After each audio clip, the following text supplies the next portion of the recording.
Baik, Assalamualaikum warahmatullahi wabarakatuh. Perkenalkan, nama saya Iko Mangudjendra Kusuma dari kelas PSDB NPM 2215061006.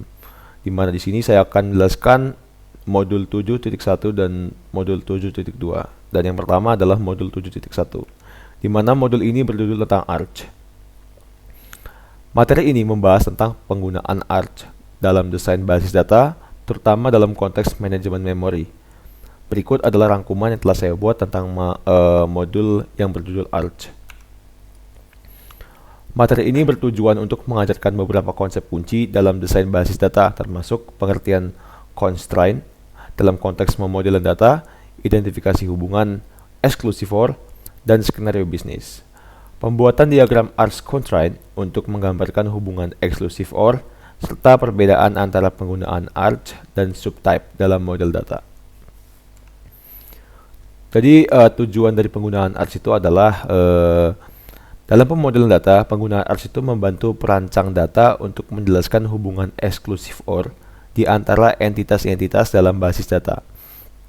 Jadi semakin eksplisit Anda dapat mengidentifikasikan persyaratan klien, semakin akurat implementasi akhirannya. Kemudian mengenai constraint dalam bisnis.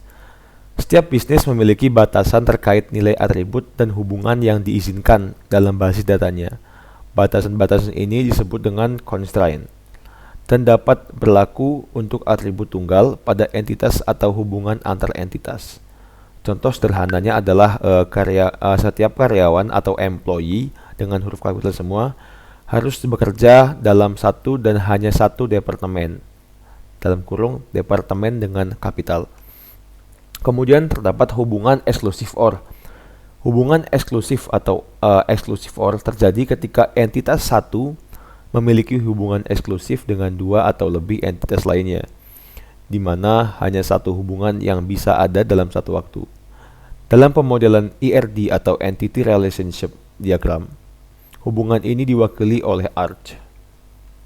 Kemudian ada contoh hubungan eksklusif OR, di mana sebagai contoh, training event dapat diadakan oleh in-house trainer atau training company dalam ERD.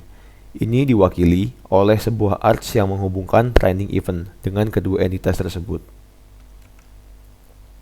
Kemudian ada pemodelan dengan Arch. Arch itu adalah cara untuk mempresentasikan hubungan yang bersifat eksklusif OR dalam ERD. Mereka dipresentasikan sebagai garis solid dengan ujung melengkung, dan lingkaran digambarkan di atas Arch untuk setiap hubungan yang terlibat. Kemudian ada karakteristik Arch. Arch selalu terkait dengan satu entitas dan dapat mencakup lebih dari dua hubungan. Tidak semua hubungan entitas perlu dimasukkan dalam satu Arch, dan satu entitas dapat memiliki beberapa Arch. Semua hubungan dalam satu Arch harus memiliki jenis opsi yang sama, misalnya wajib atau opsional. Kemudian ada perbandingan dengan supertype dan subtype, maaf. Terkadang situasi tertentu lebih baik dimodelkan menggunakan Arch, sementara yang lain lebih baik dengan menggunakan supertype atau subtype. Keputusan ini tergantung pada kesamaan atribut dan karakteristik hubungan antara entitas-entitas yang terlibat. Kemudian ada istilah terminologi. Penjelasan terminologi ini menjelaskan untuk mengenalkan beberapa terminologi kunci seperti Arch, constraint, exclusive OR relationship, dan mutually exclusive relationship. Nah, jadi setelah semuanya itu saya membuat ringkasan atau kesimpulan.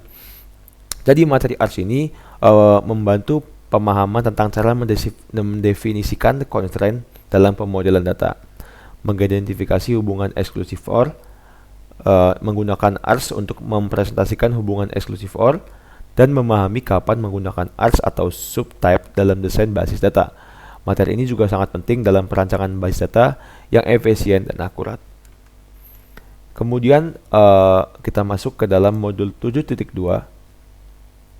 di mana modul ini berjudul tentang Hierarchies and Recursive Relationship, di mana materi ini membahas tentang hierarki dan hubungan rekursif dalam desain basis data.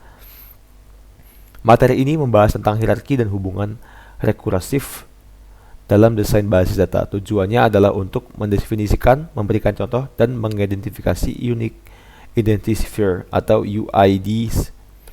Dalam model hierarki dan rekursif, hierarki adalah struktur berjenjang yang umumnya digunakan untuk merorganisasi peran seperti dalam organisasi kerja atau sekolah. Data hierarki ini penting dalam pemodelan berbagai struktur seperti grafik, organisasi, struktur bangunan, atau pohon keluarga atau tree families.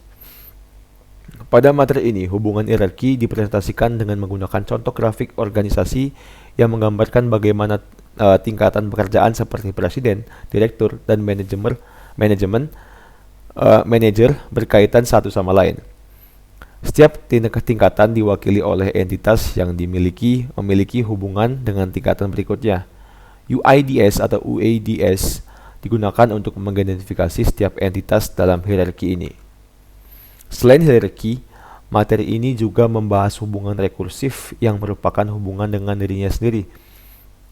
Contoh hubungan rekursif adalah struktur organisasi di mana seorang manajer juga merupakan seorang karyawan. Dalam hal ini, diagram IRD menggunakan simbol berupa lingkaran atau pigs untuk menunjukkan hubungan rekursif ini.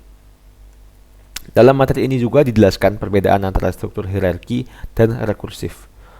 Struktur hierarki lebih eksplisit dan memungkinkan setiap entitas memiliki atribut dan hubungan wajib sesuai kebutuhan bisnis.